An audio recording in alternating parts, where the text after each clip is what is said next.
Mitos al descubierto. Una serie de investigación del Instituto CEU de Estudios Históricos, dirigida por los profesores Alfonso Bullón de Mendoza y Luis Togores, realizada con motivo del 75 aniversario del comienzo de la Guerra Civil Española.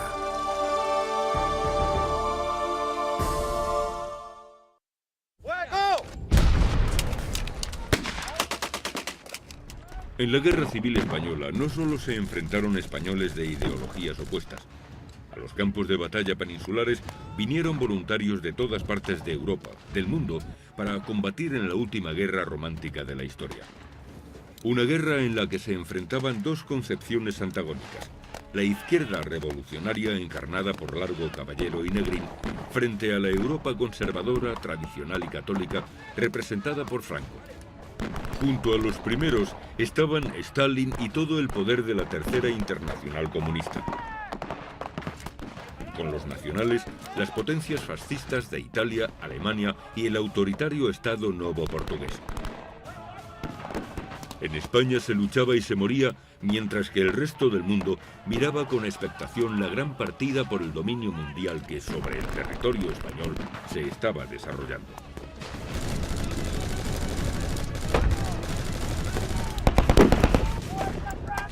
¡La infantería nacional!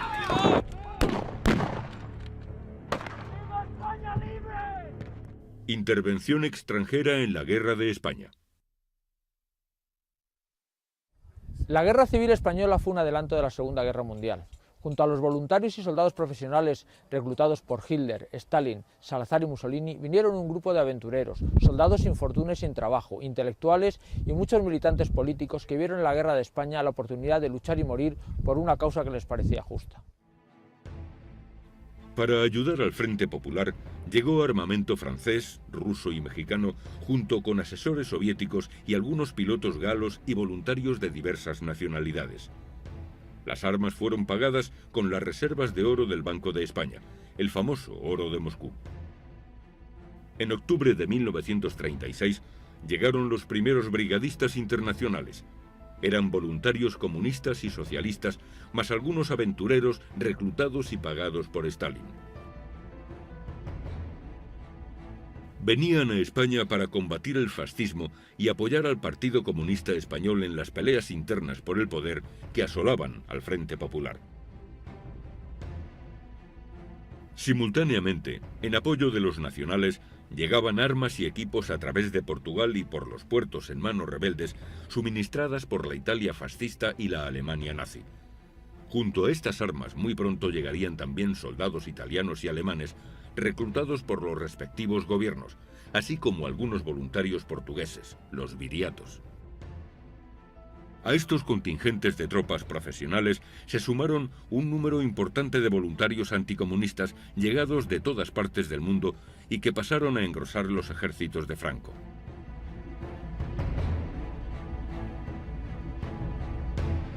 Dinero para ganar la guerra. Las pocas armas existentes en los arsenales españoles se consumieron en los primeros días de la guerra. Ambos bandos se tuvieron que lanzar desde un principio al mercado internacional a comprar armas, combustibles, alimentos y todo lo que necesitaban para una larga guerra. Desde el verano de 1936 empezó a llegar armamento alemán a los rebeldes, gracias a las gestiones hechas por el propio Franco ante Hitler el 25 de julio de 1936. Los nacionales, al comienzo de la guerra, carecían casi por completo de recursos económicos para pagar el armamento que necesitaban tras su fracasado golpe militar. Hay una frase muy famosa que se atribuye a Hitler durante esa conferencia que se desarrolló en Bayreuth, en la cual uno de los representantes que iban allí, que era el Bernard, le comenta a Hitler que en ese momento los nacionales solo disponen del dinero que hay depositado en el Banco de España de Tetuán, que no recuerdo la cantidad que había en pesetas. Y entonces Hitler le dijo a Bernard, se dice, que guarde ese dinero, que al ejército hay que pagarlo, porque un ejército mal pagado no funciona, entonces que ese dinero lógicamente lo guarde. Entonces hay un crédito inicial, y es que Hitler se fía simplemente de unos sublevados que han tomado las armas el 18 de julio, o sea, no hay un pago inicial en absoluto. Los rebeldes tuvieron que buscar en el exterior los recursos financieros de los que carecían. La España nacional logró créditos internacionales de Hitler y sobre todo de Mussolini, que les vendieron toda clase de equipamiento con la única garantía de una victoria incierta. Los ministros y asesores económicos de la España nacional lograron que numerosas empresas norteamericanas, británicas y de otras partes del mundo confiaran en su victoria gracias a los avales de grupos católicos de sus respectivos países y por las garantías ofrecidas al mundo financiero por los banqueros y empresarios españoles liderados por Juan March y con el aval político de Alfonso XIII. En septiembre de 1936, los sublevados crearon su propio Banco de España con sede en Burgos, del que nombraron consejeros a los mejores economistas y financieros de la zona nacional. Su gestión fue muy exitosa a lo largo de toda la guerra, por lo que su victoria en la guerra económica, a pesar de partir de posiciones nefastas, se puede considerar absoluta. Mientras tanto, el gobierno del Frente Popular, al conservar en su poder Madrid y las ciudades más importantes de España, controló desde un principio las reservas de oro, plata y divisas existentes en España, lo que no impidió que su gestión económica de la guerra fuese en líneas generales desastrosa. Con el oro del Banco de España, los gobiernos socialistas de Giral, Largo Caballero y Negrín financiaron su guerra.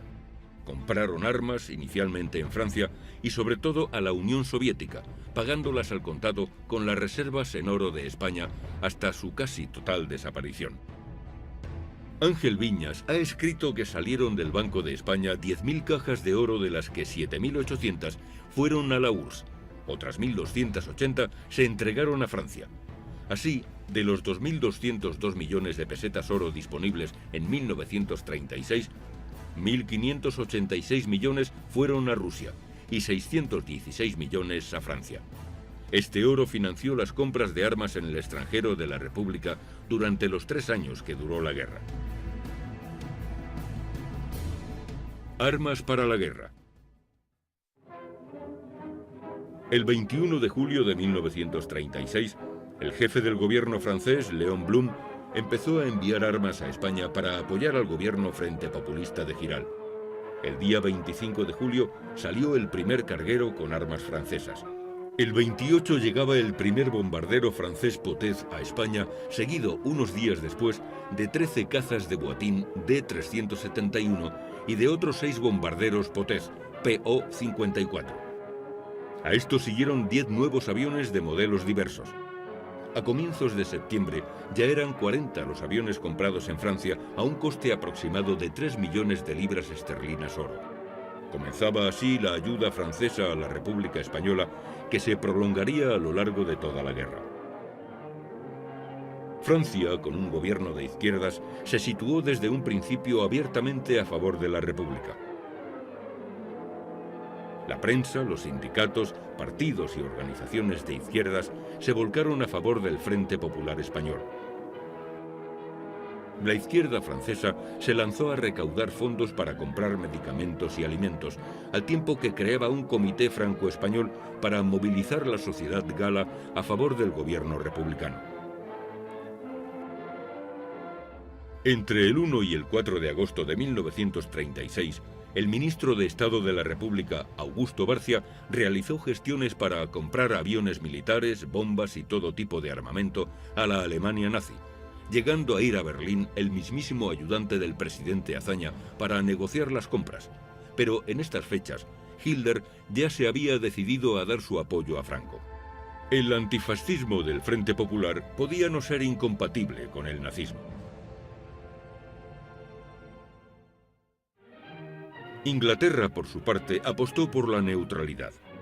Los conservadores manifestaron una actitud amistosamente neutral a favor de los sublevados, mientras los laboristas, en la oposición, reclamaban del gabinete Chamberlain su intervención a favor del Frente Popular Español. Londres terminó apostando por la no intervención.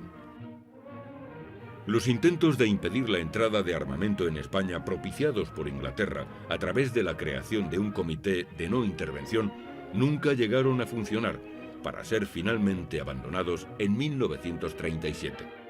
Ni Francia ni Rusia, al igual que Alemania e Italia, quisieron que la iniciativa británica funcionase. El Comité de No Intervención nació para evitar choques importantes entre las grandes potencias y para nada más. Estados Unidos, bajo la presidencia de Roosevelt, se decantó por el embargo de armas a los dos bandos, pero este embargo no afectó al petróleo, un producto fundamental para la marcha de la guerra. En octubre de 1936, la compañía Texaco apoyaba abiertamente a los sublevados vendiendo petróleo a cuenta a pagar cuando fuera posible, al 3% de interés, mientras que el México del general Lázaro Cárdenas, socialista y antifascista convencido, se ponía abiertamente a favor de la República. El 21 de julio de 1936, Luis Bolín viajó a Roma enviado por Franco para lograr el apoyo de Mussolini. El 24 de julio, el embajador italiano Pedracci exhortó a Mussolini a apoyar a los rebeldes, dado el carácter salvajemente antifascista del Frente Popular. El 27 de julio, el conde Chiano garantizaba la inmediata llegada de ayuda italiana a los sublevados.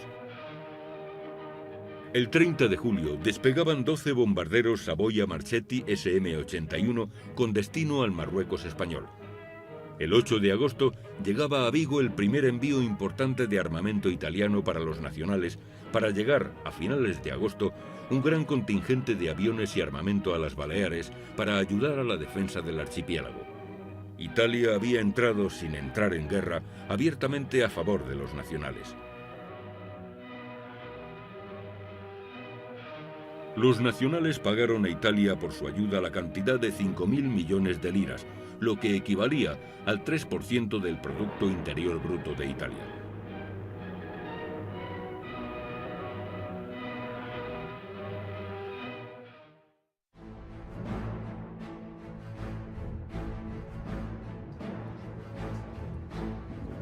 Por su parte, la Alemania nazi envió el 28 de julio de 1936 el primer contingente de asesores militares para Franco que llegaron a Marruecos y Sevilla. El 31 de julio se producía el primer vuelo de un Junker de Lufthansa pilotado por el capitán civil Henge, transportando soldados marroquíes a la península. A este primer vuelo habrían de seguir el transporte de muchos soldados y material militar en el que iba a ser el primer puente aéreo de la historia. Los aviones vendidos por Hitler a los nacionales tuvieron una importancia fundamental en los primeros días de la guerra. Si el ejército de África, legionarios irregulares, no hubiese podido cruzar el estrecho desde África a la península, se puede asegurar que la sublevación militar habría fracasado en las primeras semanas de la guerra. La noticia conocida en Madrid, gracias al testimonio de un periodista francés de L'Intransigeant, provocó una protesta oficial ante Alemania, aunque no tuvo consecuencias. Poco después llegaron 10 Junkers Ju-52 más y 6 cazas Heinkel He-51, así como los primeros pilotos y asesores militares alemanes. Alemania envió 593 aviones, 111 carros de combate y 40 cañones de 88 milímetros a lo largo de toda la guerra. Martín Aceña ha escrito que la ayuda alemana a Franco ascendió a 700 millones de dólares, que fueron pagados con dinero en metálico y materias primas.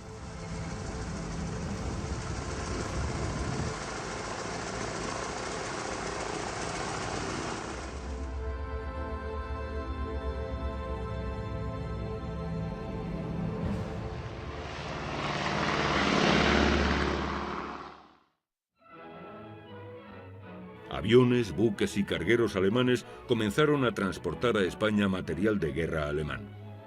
Estos barcos realizaron 170 viajes a lo largo de toda la guerra con destino a los puertos bajo control de los nacionales. El primer carguero llegó el 6 de agosto de 1936 a Cádiz. Las primeras armas que llegaron a España de forma masiva fueron las soviéticas, seguidas un mes después por la ayuda alemana y la italiana a los sublevados. Señala Ramón Salas que la ayuda exterior recibida por ambos bandos fue muy semejante, aunque en todo siempre inferior la recibida por los nacionales. La Unión Soviética fue desde un principio la mayor suministradora de armas y equipos para la República. A finales de agosto de 1936 llegó el embajador soviético Rosenberg a Madrid, acompañado de un numerosísimo grupo de militares soviéticos enviados para asesorar al gobierno español e incluso, caso de los aviadores y tanquistas, para combatir junto a los milicianos frente populistas. Su entrada en combate sirvió para impedir la caída de Madrid en noviembre de 1936 en manos de los nacionales, al tiempo que inhabilitaba las protestas de Largo Caballero por la intervención de la Alemania nazi en España. El 4 de septiembre entraban los comunistas a formar parte por primera vez en la historia de un gobierno en Europa occidental. Las armas soviéticas terminarían por dar el poder a los socialistas prorrusos y a sus aliados comunistas. Entre el 15 de agosto y el 15 de septiembre de 1936 llegaron a los puertos españoles cargueros soviéticos con 30.000 litros de combustible, los primeros de una larga lista que iban a arribar a las costas españolas en apoyo de la República. Poco después, en octubre de 1936, llegaba el primer gran envío de material soviético para el Frente Popular, compuesto por 40 carros de combate T-26 que establecieron su base en Archena, junto a 30 aviones de caza, entre ellos los famosos Chatos y Moscas, los mejores cazas de la guerra. A este material pronto le siguieron 100.000 fusiles, 5.000 ametralladoras y fusiles ametralladores, 200 millones de cartuchos y 600 cañones con 500.000 de proyectiles. En octubre de 1936, la ayuda soviética y francesa a la República era muy superior a la que recibían los nacionales de Alemania e Italia. Por cada 8 aviones que tenía el bando rebelde, la República tenía 9. Además, unas semanas después iba a llegar masivamente la ayuda soviética, instructores, pilotos, mecánicos y con ellos los mejores aviones de la Guerra Civil Española, el caza Mosca y el bombardero Katiuska. En la primavera de 1937 llegaron los carros blindados BT-5, que vinieron a confirmar que los mejores carros de combate de la Guerra Civil eran de fabricación soviética. La ayuda rusa fue de todo tipo. Algunos de estos equipos de diseño soviético empezaron a fabricarse en España, como ocurrió con los vehículos blindados UNL-35. Sus planos fueron entregados por los soviéticos y se empezaron a construir en unos antiguos astilleros valencianos que habían quedado sin uso. De los talleres de la Unión Naval de Levante salieron más de un centenar de autos blindados que, por azares de la guerra, fueron empleados por ambos bandos. Sin lugar a dudas, con la salvedad de los cañones alemanes 8,8, el material soviético fue el mejor de todo el utilizado en la Guerra de España, aunque su efecto en combate fue muy inferior al esperado. Yo estoy convencido que estaban al mismo nivel. Probablemente los rusos se sorprendieron del armamento alemán y los alemanes se sorprendieron del armamento ruso. Lo que ocurre es que los rusos mandaron lo mejor que tenían y los alemanes no mandaron lo mejor que tenían. Esa es la gran diferencia en cuanto al concepto del armamento. Los alemanes mandaron, quizá en aviación sí, mandaron armamento experimental de todo tipo, pero en cuanto a carros de combate, que fue un arma importante y nació pocos años antes en la Primera Guerra Mundial, aunque se desarrolló durante la Guerra Civil Española, los alemanes mandaron un armamento, unos carros verdaderamente ridículos, igual que los italianos. Entonces, yo creo que los dos contendientes se sorprendieron del armamento que mandó el contrario. La aportación soviética al esfuerzo de guerra del Frente Popular fue la más importante recibida por los dos bandos enfrentados. Stalin envió a la República 1.111 aviones, 482 carros y blindados y más de 500.000 de fusiles. Una ayuda que consumió la casi totalidad de las reservas de oro y divisas de España. La Legión Cóndor, ayuda alemana al bando nacional.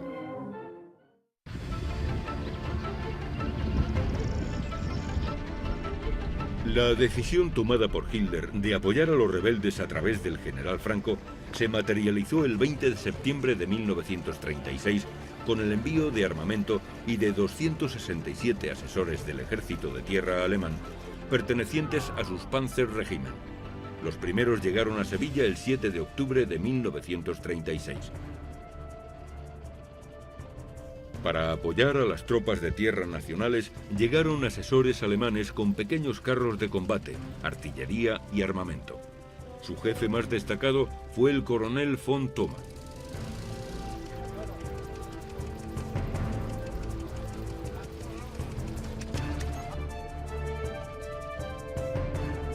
En total llegaron a España 122 Panzer I junto a 300 cañones contracarro PaK 35-36 de 37 milímetros, obuses de 105 milímetros, camiones Krupp, lanzallamas, material de comunicaciones, ametralladoras MG-13 y 34, motos, etc.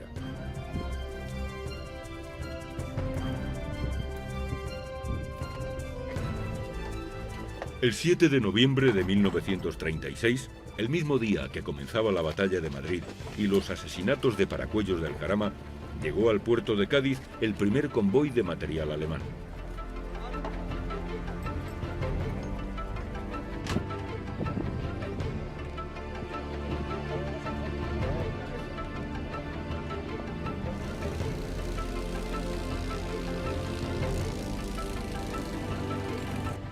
La entrada en combate de los aviones rusos Katyuskas decidió a Hitler a enviar una fuerza aérea de 100 aviones y artillería antiaérea servidos por miembros de la Luftwaffe bajo el nombre de Legión Cóndor. Estos soldados alemanes formaron una unidad autónoma bajo mando alemán y a las órdenes directas de Franco. La ayuda alemana tuvo una primera fase que fue un conjunto de armas y pertrechos que eran necesarios para empezar la guerra, que fue hasta noviembre del 36, y a partir de noviembre del 36 se organiza ya una unidad, que es la Legión Cóndor, que combate durante el resto de la guerra. La ayuda consiste básicamente en una serie de técnicos militares, una serie de armamento de primera generación, una parte muy importante, y una ayuda a nivel, digamos, político, un régimen como era el nacionalsocialista en ese momento, uno de los regímenes importantes en Europa, que apoya a uno de los bandos. Las potencias occidentales, que no habían sentido preocupación por la entrada en combate de aviones y carros de combate soviéticos y de las brigadas internacionales, como tampoco por la llegada de aviones italianos, vieron con enorme preocupación el nacimiento de la Legión Cóndor. Pues a la Legión Cóndor vinieron en distintas partidas de personal unos 15.000 alemanes. Esa es la cifra, entre 15 y 18.000, no está clara, no es una cifra definitiva. Por lo visto hay una forma de aproximadamente saber cuántos vinieron por la cantidad de condecoraciones, distintivos. Los alemanes dieron un distintivo a todos los participantes en la guerra civil en el bando nacional, que era la Cruz de España, la Spanienkreuz. Entonces, aproximadamente con espadas, que eran los combatientes, y sin espadas, aproximadamente entre 15 y 18.000 combatientes. La colaboración alemana más importante fue la prestada por la Luftwaffe. Los aviones alemanes e italianos dieron la supremacía aérea a los nacionales, lo que resultó determinante para su victoria final.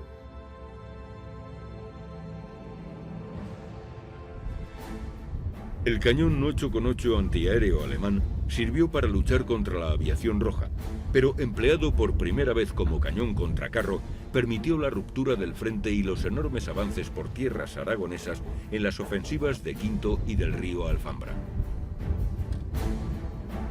¡Fuego!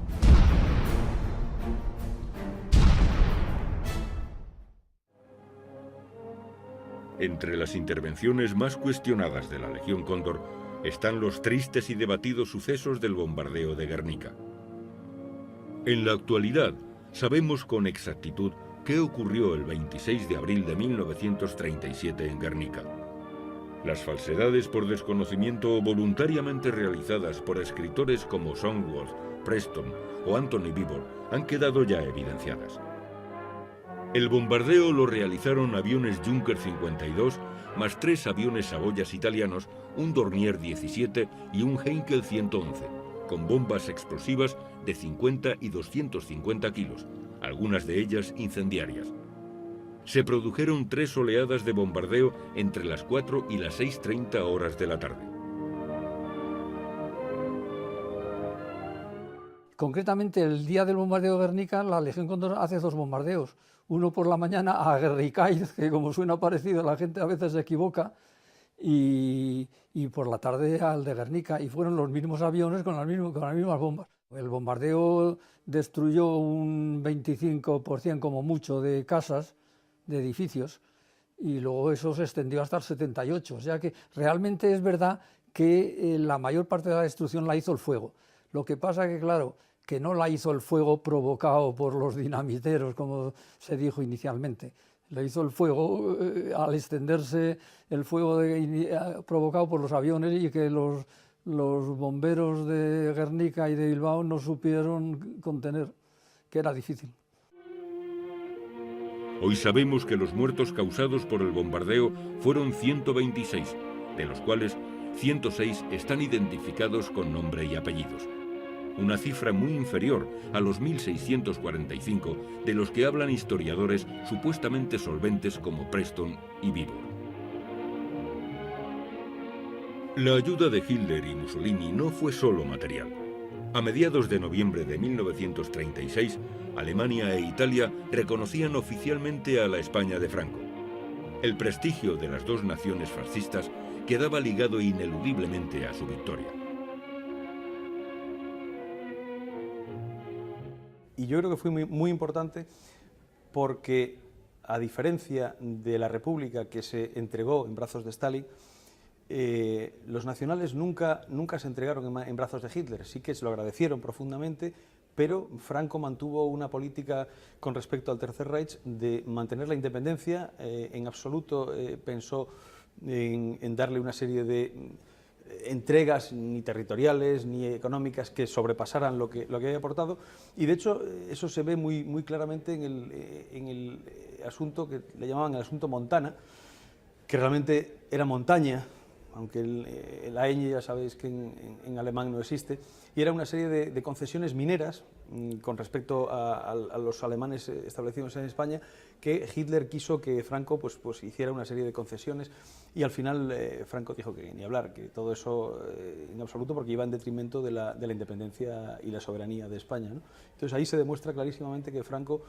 los consideró aliados, amigos, pero nunca se echó en brazos tan descaradamente como hicieron los republicanos con la Unión Soviética. El CTV italiano, la ayuda del fascismo a Franco. Mussolini tomó la decisión de intervenir a favor de Franco el 26 de noviembre, unos días después de la entrada en fuego de los brigadistas comunistas en las trincheras de Madrid.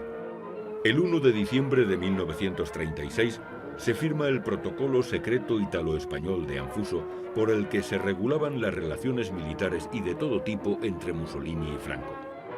Unas semanas después llegaban los primeros soldados de la Italia fascista a España. El CTV, el Cuerpo de Tropas Voluntarias, se constituyó por Italia. Mussolini, que mandó aquí a España con el tiempo llegaron a ser miles de combatientes para que ayudasen a Franco. Lo que se ignora es que al principio, cuando llegaron, fue una imposición de Mussolini a Franco, porque Franco no quería tantos italianos. Él pensaba que con 2 o 3 batallones de voluntarios tenía suficiente, y de repente aparecieron varios barcos en Cádiz cargados con miles de italianos. El primer contingente de tropas enviado por Mussolini fue de 3.000 camisas negras que llegaron a España el 23 de diciembre de 1936, 2 meses después que los primeros brigadistas internacionales.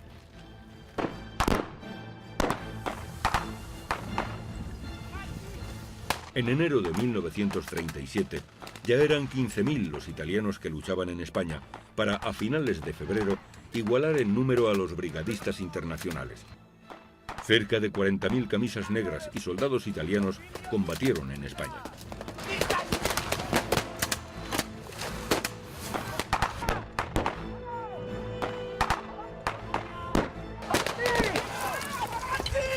Las tropas del Cuerpo de Tropas Voluntarias italiano Participaron de forma fundamental en la conquista de Málaga y en la ofensiva fracasada de Guadalajara. En la campaña del norte destacaron los soldados italianos en las operaciones del puerto de Montaña del Escudo y en la toma de Santander. El papel de los italianos en la campaña de Aragón, la llegada al mar por Vinaroz y luego en la ofensiva de Valencia fue verdaderamente importante. En la batalla del Ebro, la artillería y la aviación legionaria italiana desempeñó un papel fundamental para la victoria de los nacionales, como luego en la liberación de Barcelona.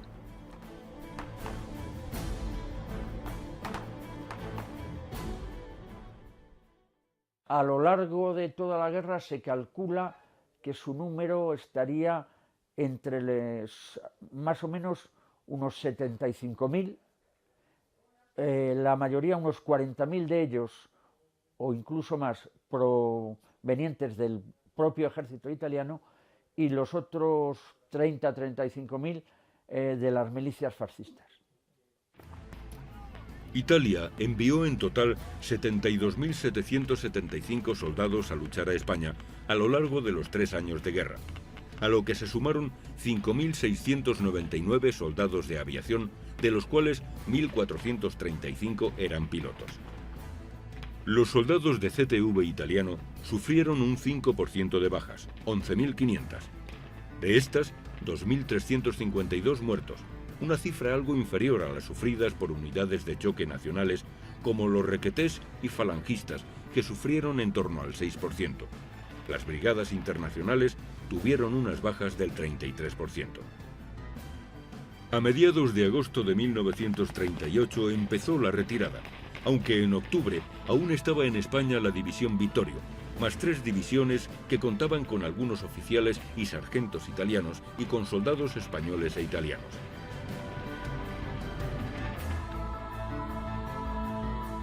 Junto al CTV, Mussolini envió a España pilotos de avión que entraron en combate en agosto de 1936, así como algunos submarinos que tuvieron un papel fundamental dificultando la llegada de armamento ruso por el Mediterráneo, llegando a obligar a los soviéticos a buscar otra vía de suministros mucho más lenta y costosa. La ayuda de Portugal a los nacionales, los viriatos. La primera ayuda que recibieron los sublevados vino del cercano Portugal. La ayuda material y en hombres fue casi insignificante, pero estratégicamente resultó fundamental, ya que el gobierno de Lisboa permitió que se refugiasen muchos jefes rebeldes y que a través de su territorio se comunicasen las 2 zonas bajo control rebeldes, inicialmente incomunicadas. En Portugal gobernaba Oliveira Salazar desde 1928. Un católico ultraconservador, autoritario y abiertamente antimarxista. Salazar apoyó a Franco, al bando nacional, por razones de interés nacional y de razones de interés político, porque Salazar entendía que el triunfo de una república en España en esas condiciones sería el triunfo de la revolución y eso, por tanto, pondría en tela de juicio, amenazaría directamente al régimen autoritario de Portugal y sería una amenaza incluso para la independencia portuguesa, por las tendencias iberizantes y federalistas que se inscribían dentro del conglomerado republicano, ¿no? Hubo una ayuda militar pequeña, hubo una ayuda logística muy importante por la posibilidad que tenía esa enorme frontera que lindaba con la España franquista directamente desde muy pronto, ¿no?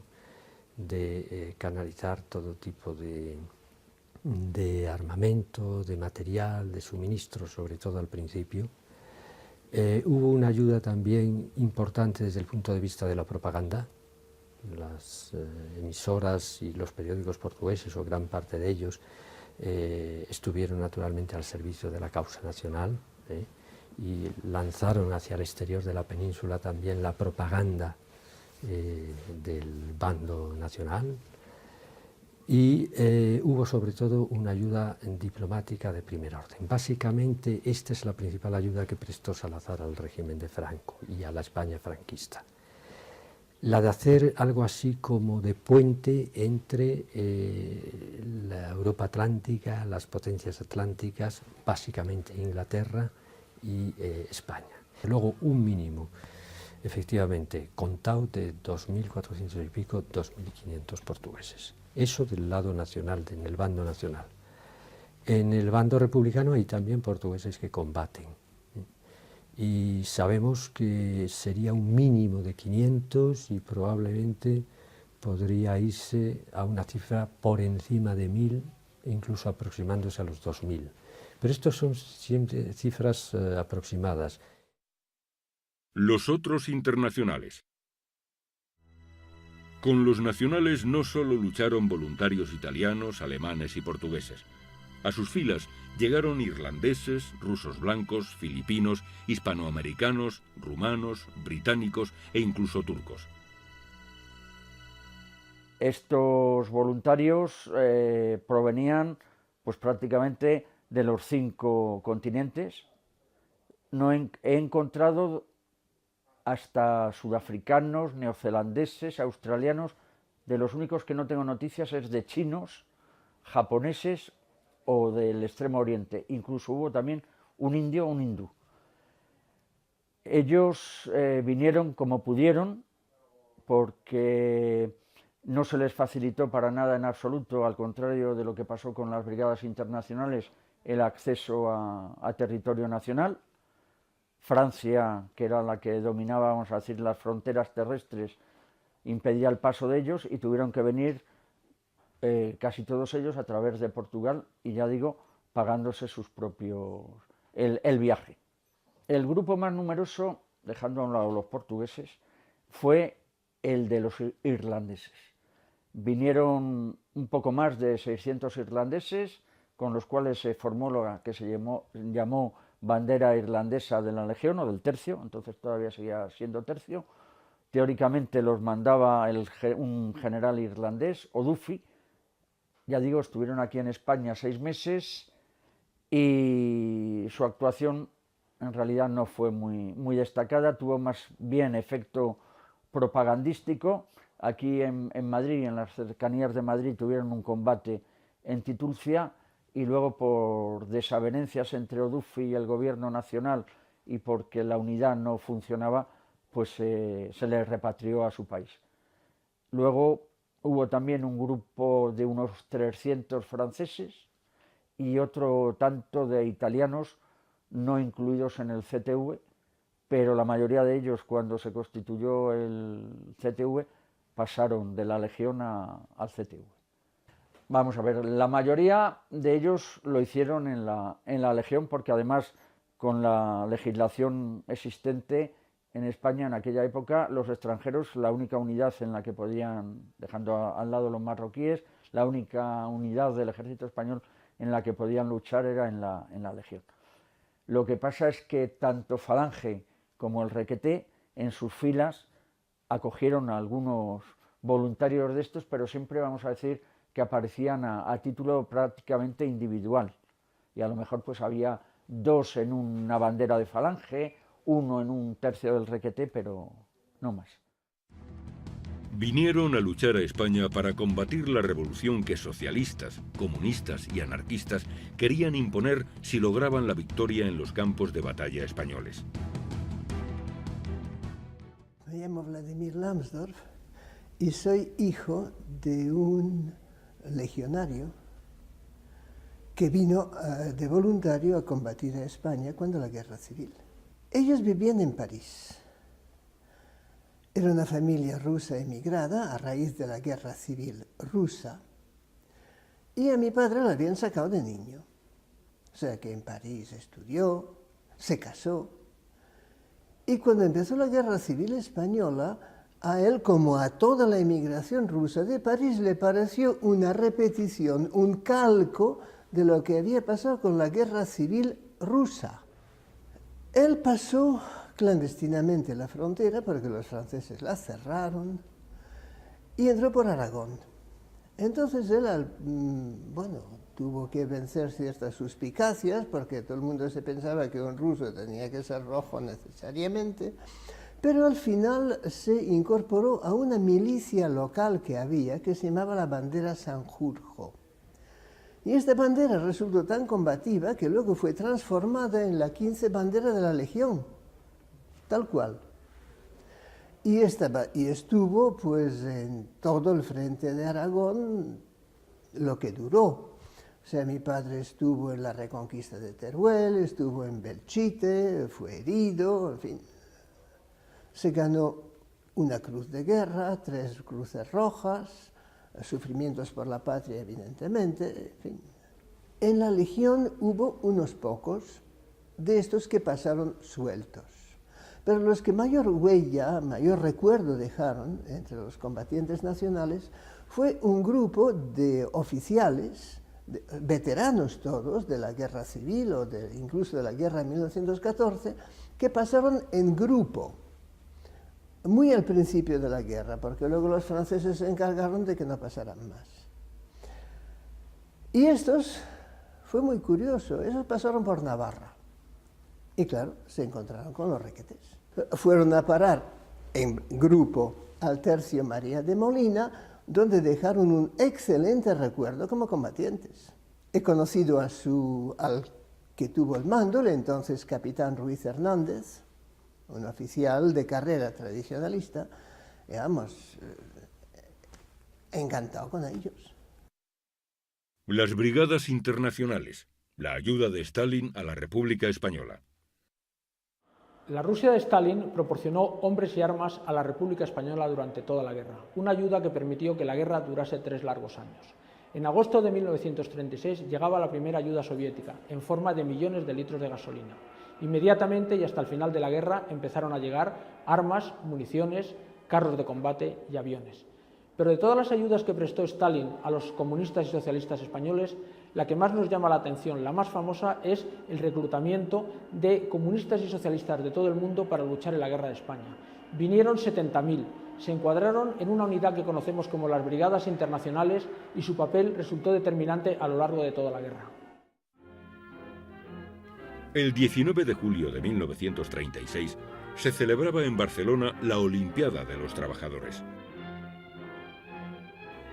Muchos de los participantes, al tener noticia de la sublevación militar, cambiaron sus ropas deportivas por el fusil, convirtiéndose así en los primeros voluntarios extranjeros que tomaron parte en la Guerra de España.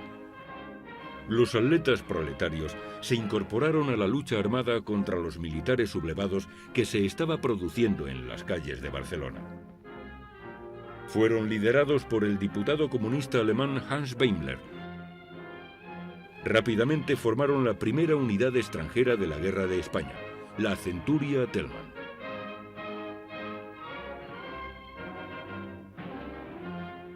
En septiembre de 1936, Stalin, a través de los distintos partidos comunistas, empezó a reclutar voluntarios por todo el mundo para combatir en España. La operación fue financiada por la URSS con 1.000 millones de francos que sirvieron para reclutar inicialmente 5.000 voluntarios, cantidad que pronto creció hasta convertirse en un auténtico ejército comunista internacional.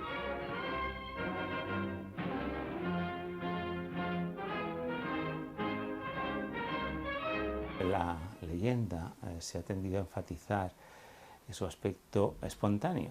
Y bien es verdad que nadie le obligó a nadie a alistarse en las brigadas, pero sabemos perfectamente que hay en las primeras semanas hay algunos voluntarios que vienen, digamos, por su cuenta y riesgo, y se distribuyen en distintas columnas, no necesariamente comunistas, también del FOM, anarquistas, pero unos cuantos. Ahora, la llegada verdadera de las brigadas internacionales, su organización con una base de formación en Albacete, es resultado de una decisión de la Internacional Comunista que se tomó entre el 16 y el 18 de septiembre de 1936. Es decir, cuando se llevaban 2 meses de guerra y cuando la Unión Soviética decide que no va a funcionar la no intervención y que por lo tanto es conveniente apoyar a España. O sea que la decisión de reclutar a voluntarios para acudir a combatir a España se toma más o menos los mismos días que se decide mandar armamento soviético a España.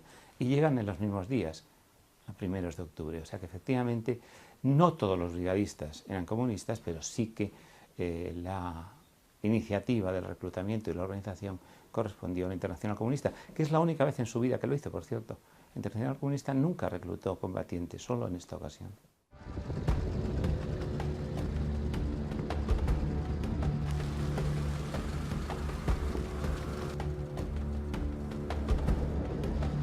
Las brigadas internacionales pasaron de los 8.483 hombres que las componían a finales de octubre de 1936, de ellos 308 pilotos, a tener unos efectivos de 35.744 a finales de diciembre, solo 2 meses después. Muchos autores cuantifican en 70.000 hombres los brigadistas internacionales que lucharon en España. Tuvieron casi 10.000 bajas, y una cifra muy superior de desertores, prisioneros y desaparecidos, y casi más de un 50% de heridos. Al principio se alistaron franceses, alemanes e italianos, aunque pronto llegaron muchos eslavos, británicos, estadounidenses, canadienses y así hasta 69 nacionalidades distintas. Al llegar a España fueron encuadrados a través de la organización de milicias del PCE, su mítico quinto regimiento, siguiendo las plantillas organizativas de las recién nacidas brigadas mixtas del nuevo Ejército Popular de la República.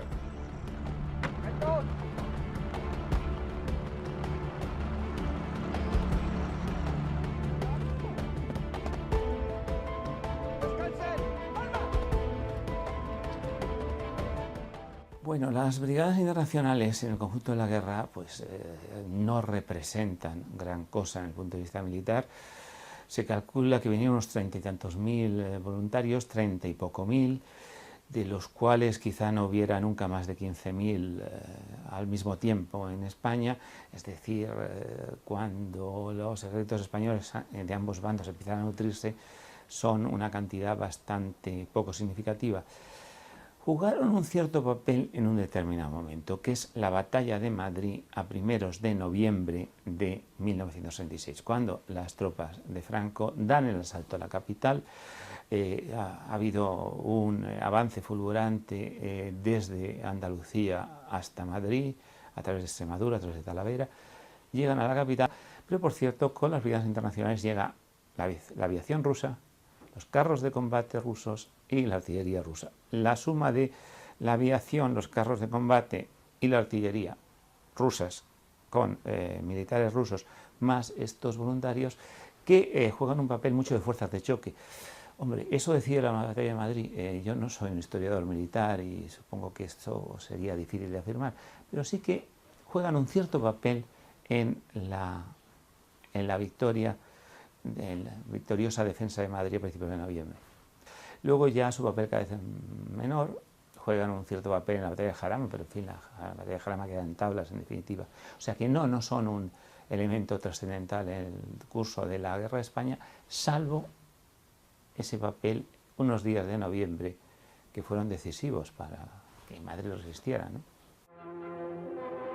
Desde su llegada a España, los brigadistas internacionales se semi-integraron en el Ejército Popular, aunque en la práctica contaron siempre con gran independencia bajo la dirección de los comunistas españoles y sus asesores soviéticos. Su jefe fue el comunista francés André Marty. Sus hombres, inicialmente, constituyeron 5 brigadas numeradas de la 11 a la 15. Según avanza la guerra, los brigadistas internacionales extranjeros fueron cada vez menos, y sus bajas se fueron cubriendo con soldados españoles, al igual que ocurría con las divisiones italianas que luchaban con los nacionales, siendo pagados sus salarios por las arcas de la República. Eran brigadas del Ejército Español, del Ejército Popular de la República, las brigadas número 11 a 15 del Ejército Popular de la República, y entonces formalmente no había distinción. De hecho, con el paso del tiempo, las propias brigadas 11 a 15 cada vez tuvieron más combatientes españoles y menos extranjeros, porque en realidad a partir, digamos, de marzo del 37, es decir, a partir del segundo año de la guerra ya llegan bastante pocos, muy pocos nuevos reclutas, y por tanto las antiguas brigadas internacionales se van españolizando, pero siempre son formalmente unidades del ejército español, claro. Barcelona too said farewell to the internationals, and the Avenida 14 de Abril was lined with more than 250,000 people who had gathered to see the brigades for the last time through the streets of Barcelona. President of the Republic Manuel Azaña, Dr. Negrin, Martinez Barrio, the Speaker of the Cortes, Luis Companys, the President of Catalonia, cabinet ministers and deputies from all parties took the salute as the internationals marched past, led by picked units of the Navy, the Army and the Air Force. Los últimos brigadistas que quedaron en España combatieron por última vez en el puerto de Alicante en el último día de la guerra contra los voluntarios fascistas italianos.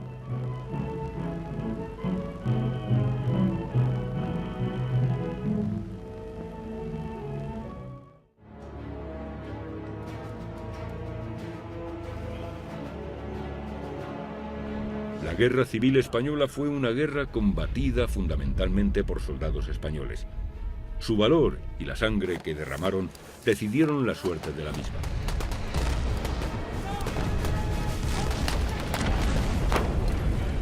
Su valentía resultó determinante en el desenlace de la misma, aunque es necesario reconocer la importancia que tuvo el armamento extranjero en la evolución del conflicto, aunque no determinó quién había de lograr la victoria, ya que las armas compradas por ambos bandos en el extranjero lo fueron en cantidades muy semejantes. Los soldados extranjeros que lucharon con uno u otro bando durante la guerra tuvieron un papel determinante, en algunos casos crucial, pero la suerte de la guerra siempre dependió de la decisión de los mandos nacionales de uno y otro bando y del valor de los soldados españoles que en ella lucharon. El rebelde general Yagüe siempre dijo que los soldados más valientes del mundo, después de sus soldados, eran los españoles que defendían la República, lo que no suponía un desprecio hacia los voluntarios extranjeros que lucharon en la Guerra de España, sino la constatación de una realidad.